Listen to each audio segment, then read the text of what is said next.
সংসদের 16তম অধিবেশনের প্রথম বক্তব্য রাখবেন মিস্টার দুলাল। মাননীয় সদস্য, আপনার সময় 2 মিনিট।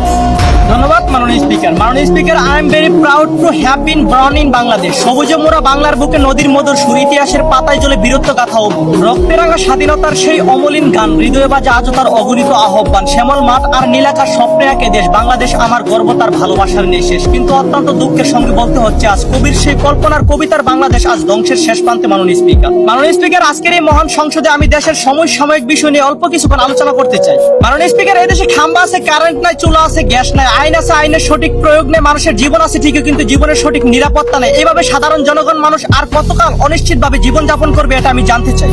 মাননীয় স্পিকার, 5 আগস্টের পর সবাই একটা স্বস্তির নিঃশ্বাস নিল। হাজার হাজার ছাত্র জনতার মৃতদেহের উপর দিয়ে ফেসিস্ট বিদায় নিল। সবাই ভেবেছিল এবার হয়তো সাধারণ জনগণের ন্যায্য অধিকার ও শান্তি ফিরে পাবে। আফসোসের ব্যাপার হচ্ছে তার উল্টোটা। দিন দিন বাংলাদেশ ডেভেলপ হচ্ছে, কিন্তু সেটা ভালোর দিক দিয়ে নেই, খুন খারাপি আর দুর্নীতির দিক দিয়ে।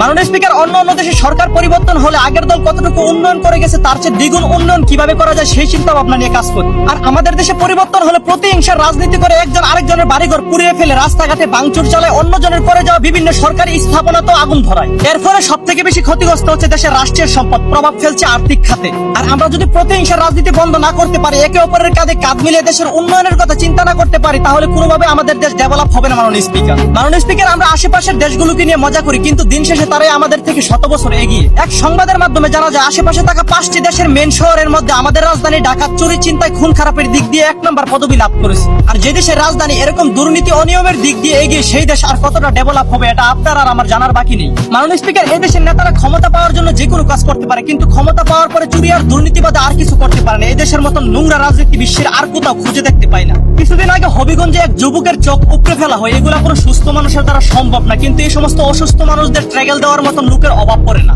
কারণ এই দেশের কিছু নেতারা জনগণকে উপরে হাই হ্যালো বলে আশ্বাস দেয়, কিন্তু দিন শেষে তারা তলে তলে সন্ত্রাসীদের গডফাদার নামে স্বীকৃতি পায়। এদেশের প্রত্যেকটা সন্ত্রাসীদের সাথে বিভিন্ন উচ্চ পর্যায়ের নেতা ফেতারা এমনকি আইনের লোক সহকারে জর্জরিত থাকে। আর দেশের জনগণ যাদের উপর ভরসা করে বেঁচে আছে, তারাই যদি দুর্নীতির সাথে জর্জরিত থাকে, তাহলে আর এই দেশ কতটা নিরাপদ হবে আপনি বলেন। মাননীয় স্পিকার, বিগত শাসক 17 বছর ধরে বিভিন্ন আনাচে গানাচে খুঁটি গিয়ে একটি শক্তিশালী সাম্রাজ্য তৈরি করেছিল। কখনো ভাবতেও পারেনি যে এরকম দলেরও পতন হবে।